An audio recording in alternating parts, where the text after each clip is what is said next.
In today's banner breakdown, we are covering the event that goes over the strongest class in Fate franchise lore, the Berserker. Wait, what? It's the Saber? Why? Okay, I guess that makes a little bit of sense. What's going on, YouTube? Kawaii50 here with another banner breakdown for Fate Grand Order. This one for Saber Wars, the Caliburn Awakens, an event I promise you is less divisive than the entire Star Wars sequel trilogy. Seriously, people just... no Star Wars fighting down in the comments. I've had my fill of that. I'm done with that. Let's instead talk about this banner. Now, this pickup summon is going to have a bunch of Saber-class servants on raid up, as well as one servant who promises that they have never been a Saber in their life ever. And it's up to you whether or not you want to believe that. Now, of course, there's some raid up craft essences here as well. I'm going to go over those first before we talk about our featured characters on raid up. Let's just go ahead and dive in and see if this banner is actually worth your St. Quartz. Now, as far as craft essences go, there is only one that is worth mentioning. I'm not even going to mention the bad craft essences on this banner because I'm not going to waste your time. Most of them are pretty bad. However, Mikoto Bride Training is the only craft essence I would consider worthy of getting on this banner. It's pretty good. It's got a 65% chance to recover 750 HP every turn. And if you max limit break it, that HP recovered increases to 1000 HP instead.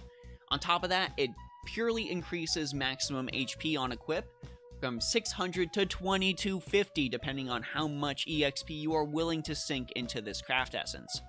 As for servants you should put it on any servant completely designed to sit there, tank, and absorb damage. So, number one servant I would recommend you put this on over any of the others is Jeanne d'Arc Ruler.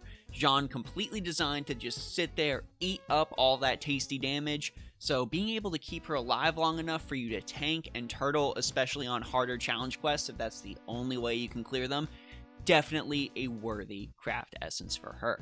Other two craft essences, not even going to talk about, not very good. Be upset if you pull them, especially that Ku and Skahak one.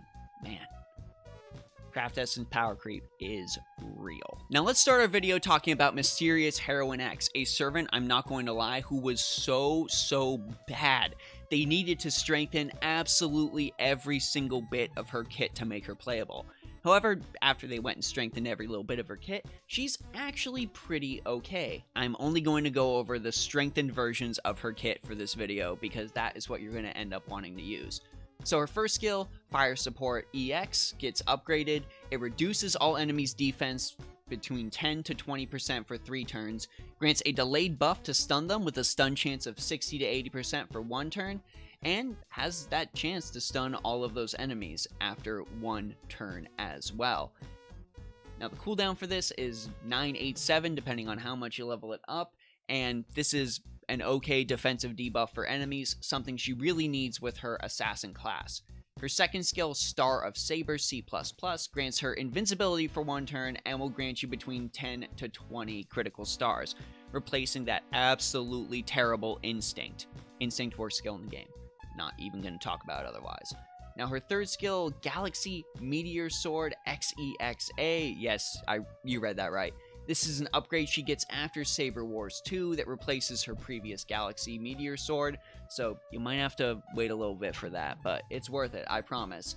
It increases her own critical star generate against Saber enemies by 50 to 100% for 3 turns. It increases her damage against Saber enemies by 30 to 50% for 3 turns, and it also increases her attack by 10 to 20%. Of course, her passive skills, Riding EX, increases her quick performance, and Cosmo Reactor A increases her crit star generate by 10%. Her Noble Phantasm is Secret Caliber, the Sword of Unsigned Victory.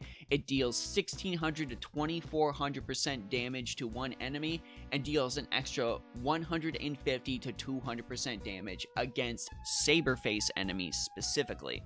But overall, even with all of these buffs that Heroine X gets, she's still merely an okay assassin.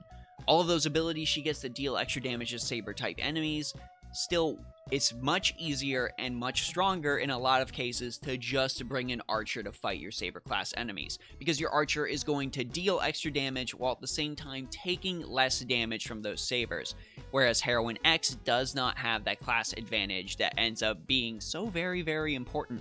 And in terms of just being a single target assassin, even after Scotty is going to come out and buff all of the quick servants exponentially, she still is not a better assassin than, say, Old Man of the Mountain Hassan, who still remains the best assassin in the game in my opinion. So Heroine X, merely okay, not super worth pulling for in my opinion. However, there are still 3 Saber-type servants on these banners. Let's go ahead and go over each of them, starting, of course, with the poster girl of the Fate franchise, Toria Pendragon. Now, Toria Pendragon has been in the game since it came out, and she is pretty much the baseline for Sabers, period. Her first skill, Charisma Type B, ends up increasing the entire party's attack by 9 to 18% for 3 turns. Her second skill, Mana Burst A, increases her buster performance by 30 to 50% for 1 turn, something you want to be using before she fires off her Noble Phantasm. And her third skill, Instinct Type A, ends up increasing crit stars by 5 to 15%. But wait, that does get buffed later on into Radiant Road EX, which ends up charging her NP gauge by 20 to 30% and granting 5 to 15 crit stars.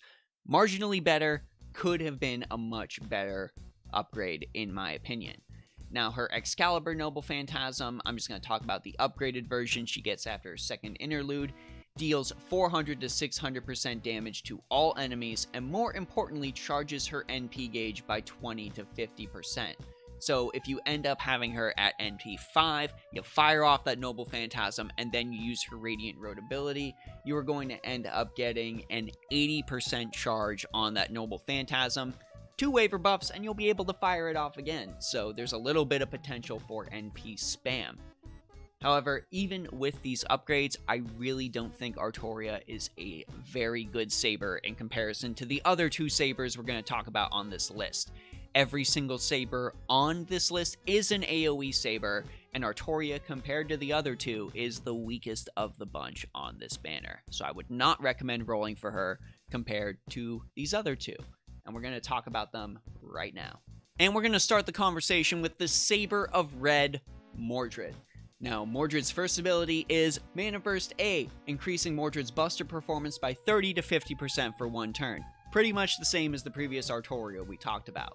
Mordred's second skill, unfortunately, Instinct, granting 4 to 14 critical stars. Man, Mordred really needs an upgrade for that.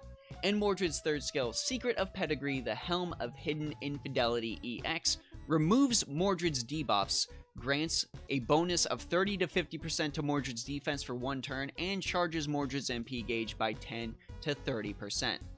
Mordred's Noble Phantasm is Clarent Blood Arthur, Rebellion Against My Beautiful Father.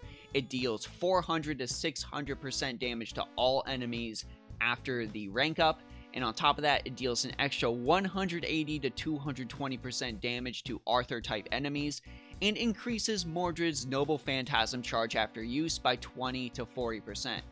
Now, as far as Mordred goes in general, Mordred is, again, the same ranking as Toria. Okay, you can honestly make an argument after Toria's strengthening in favor of either of them. It's really kind of a toss-up depending on what you personally think.